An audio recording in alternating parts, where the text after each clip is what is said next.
MCA ज्ञान से overall आपको क्या एक्सपीरियंस मिला? सर वो फॉर्म भरना one of the best decisions था मेरे लिए।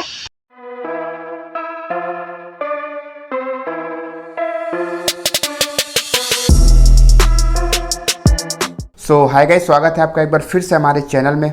तो आज हमारे साथ एक और टॉपर है, इनका नाम स्वाति है। तो आज हम इनसे जानने की कोशिश करेंगे कि इन्होंने किस तरीके से जो है इतनी अच्छी रैंक अचीव किया, एक ओएमएस कैंडिडेट होकर के भी एक टॉप के महाराष्ट्र के टॉप कॉलेज में इन्होंने एडमिशन ले लिया है। कौन से कॉलेज में ये एडमिशन ले चुके हैं, इनसे जानने की कोशिश करेंगे। कैसे इनका प्रिपरेशन रहा, पूरी जर्नी किस तरीके से जो है इन्होंने डीमोटिवेट को फेस किया, उससे ओवरकम किया, और क्या क्या जो आपके लिए टिप्स हैं जो 2023 के एस्पिरेंट है उनके लिए भी कुछ टिप्स इनसे जानने की कोशिश करेंगे जो आपको हेल्प मिलेगी। क्योंकि इस साल कट ऑफ बहुत ही ज़्यादा हाई गया है, तो 2023 में तो आप सोच के रखो कि बहुत ही ज़्यादा हाई जाने वाला है। तो एक आप महाराष्ट्र के टॉप कॉलेज में कैसे एडमिशन लेते हो, किस तरीके से जो है वहाँ पे आप पहुँच पाते हो, कैसे आपकी प्रिपरेशन रहेगी, सारी कुछ आज इनसे जानने की कोशिश करेंगे। तो चलिए उनको स्वागत करते हैं। तो स्वाति, हाय स्वाति, स्वागत है आपका हमारे चैनल में। तो फर्स्ट ऑफ ऑल आप अपने बारे में कुछ बताओ, कहाँ से हो, ग्रेजुएशन कहाँ से कंप्लीट किया एंड ऑल। हेलो गाइस, मेरा नाम स्वाति भंडारी है और मैं बेलगाम कर्नाटका से हूँ। एक ओएमएस का कैंडिडेट हूँ और मेरा प्रिपरेशन लास्ट अक्टूबर में स्टार्ट हुआ था 2021 का। और मैंने क्लासेस ज्वाइन की थी online. I don't remember exactly the name. मैं चाहो तो सर को बता दूंगी, वो बता देंगे आपको कि कौन से क्लासेस थे एग्जैक्टली। और आप भी कर सकते हो। और जर्नी कैसा था, एक्चुअली मैथ्स मेरा वीक साइड है थोड़ा। मैं उतनी अच्छी नहीं थी मैथ्स में, +1 एंड +2 में, तो थोड़ा फोबिया रह जाता है उसका। तो लेकिन नेगलेक्ट तो बिल्कुल नहीं करना है। जो आपका स्ट्रॉन्ग साइड है उसे और स्ट्रॉन्ग बनाओ, और मैथ्स पे भी थोड़ा बहुत वर्क करना पड़ेगा। तो मैंने भी वही स्ट्रैटेजी अपनाया। और लॉजिकल रीजनिंग मेरा स्ट्रॉन्ग साइड था, तो उसमें पूरा मैंने अपना मेहनत किया है। और सिंस मैं बीसीए बैकग्राउंड से भी हूँ, तो कंप्यूटर भी was not a big issue, वो भी हो गया था। और इंग्लिश मीडियम स्टूडेंट्स को इंग्लिश भी उतना इशू नहीं आना चाहिए, बिकॉज ईजी होता है इसमें महाराष्ट्र सिटी में। तो वो दोनों भी मैनेज हो गई थी। ज़्यादा मेहनत तो मैथ्स पे ही करना पड़ा। तो आपने सिर्फ ये महाराष्ट्र सीईटी का ही एग्ज़ाम दिया था या फिर कोई और एंट्रेंस एग्ज़ाम में अपियर हो गए थे, जस्ट लाइक निमसेट हो गया, या फिर ऑल इन दैट कौन कौन से एग्ज़ाम, एंट्रेंस एग्ज़ाम को आपने फेस किया 2022 में? तो बताइए थोड़ा। निमसेट भी दिया था सर मैंने, लेकिन आई थिंक वो उतना अच्छा नहीं गया था मैथ्स की वजह से, बिकॉज उसमें मैथ्स का वेटेज ज़्यादा होता है। तो बस एक्सपीरियंस के लिए दे दिया था मैंने।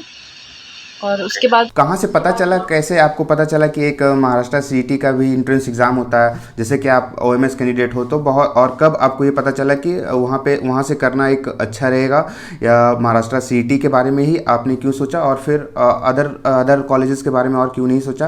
कैसे आपको पता चला फर्स्ट टाइम कि ये एक एग्ज़ाम होता है महाराष्ट्र सीईटी में, इसके थ्रू टॉप के कॉलेजेस में एडमिशन ले सकते हैं हम? तो मैं यूट्यूब पे रिसर्च करती थी कि कौन से बेस्ट कॉलेजेस हैं इंडिया में, कर सकते हैं क्या। और थोड़ा बहुत प्लान मेरा अब्रॉड का भी था, लेकिन वो मैंने ड्रॉप कर दिया, बिकॉज बजट का थोड़ा प्रॉब्लम हो जाता है वहाँ पे। तो कर्नाटका भी देख रही थी मैं, और निमसेट का भी फोकस था। सो निमसेट के बाद तो फिर 2-3 वीडियोस देखे थे कि महाराष्ट्र में प्लेसमेंट्स बहुत अच्छी है। तो उनके कॉलेजेस का रिसर्च किया थोड़ा, तो पता चला कि ये टॉप 10-15 कॉलेजेस में आ गए, तो फिर अच्छा प्लेसमेंट वगैरह है। तो फिर उसी पे पूरा फोकस कर दिया मैंने।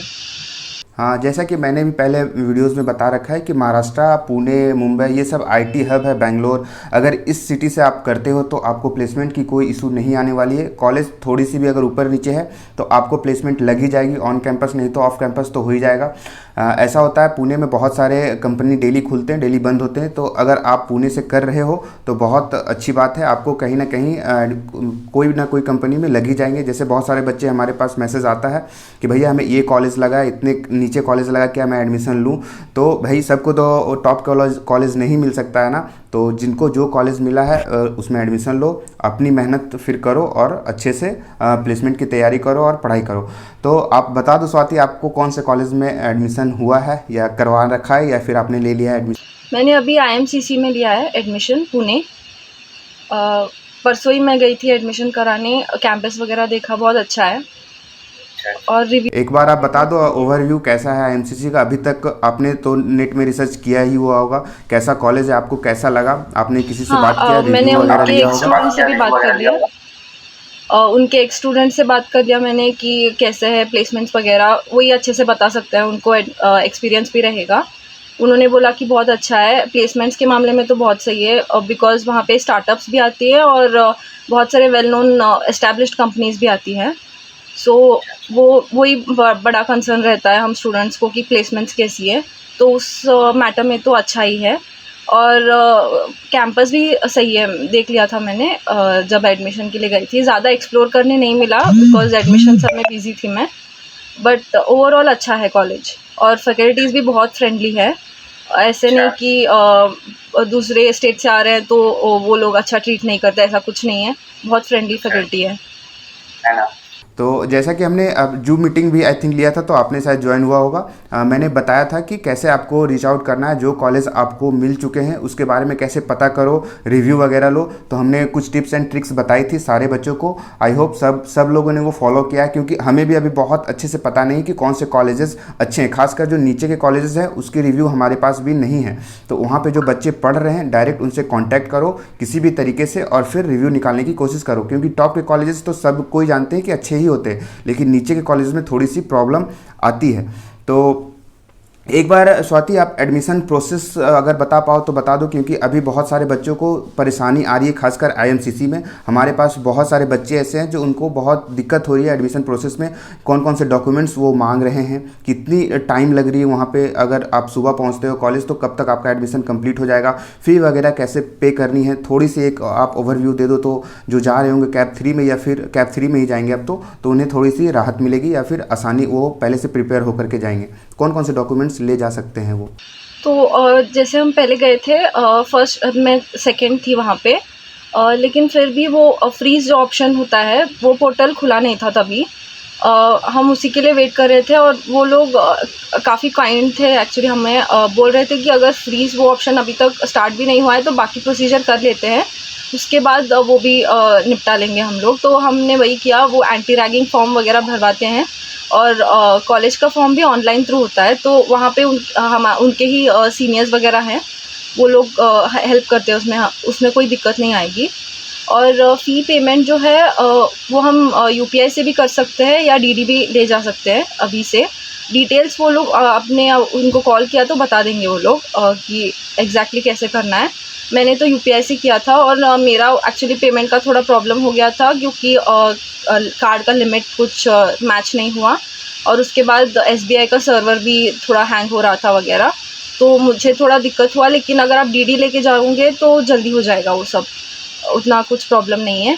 तो पेमेंट के बाद आपको सारे डॉक्यूमेंट्स एक और बार वेरीफाई कराने होंगे, सब ओरिजिनल्स वही लोग रखेंगे और जब कॉलेज स्टार्ट हो जाएगा और फाइनल वेरिफिकेशन हो जाएगा तो वापस दे देंगे आपको 10th 12th और डोमिसाइल सर्टिफिकेट, अगर वो सबमिट किया आपने, और स्टडी सर्टिफिकेट, स्टडी नहीं, ट्रांसफ़र सर्टिफिकेट, ये सब ओरिजिनल्स जो आपने एफसी सेंटर में वेरीफाई कराए होंगे वही सब ओरिजिनल्स भी रख लेंगे वो लोग और दे देंगे आपको वेरीफाई करके कॉलेज स्टार्ट होने के बाद।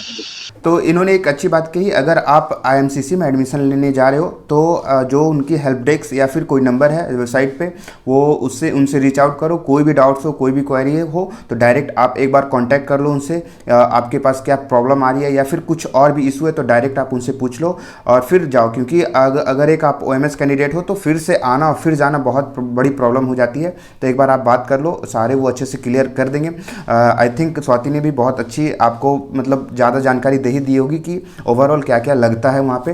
तो ये तो हो गया एडमिशन से प्रोसेस। तो स्वाति अब जो 2023 के लिए कुछ बता दो, वो किस तरीके से प्रिपेयर करें। जो अभी बच्चे अब प्रिपेयर में तो अपनी जान लगा दिए होंगे। आई थिंक इस बार का कट ऑफ देख करके तो उन्हें अंदाज़ा लग गया होगा कि थोड़ी सी मेहनत से काम नहीं चलने वाली है, हमें और मेहनत करनी पड़ेगी। तो वो किस चीज़ पर फोकस ज़्यादा करें और किस पे ना करें। अब तो लिमिटेड सिलेबस ही उनको फॉलो करनी होगी।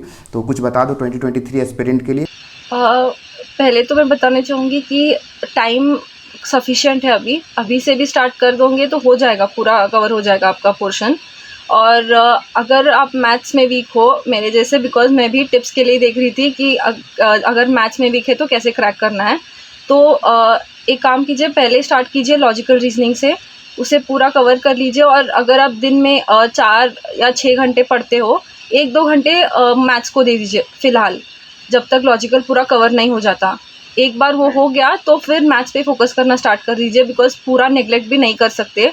अगर पूरा मैथ्स नहीं करके जाओगे तो कोई चांस नहीं है आपका क्रैक होने का भी।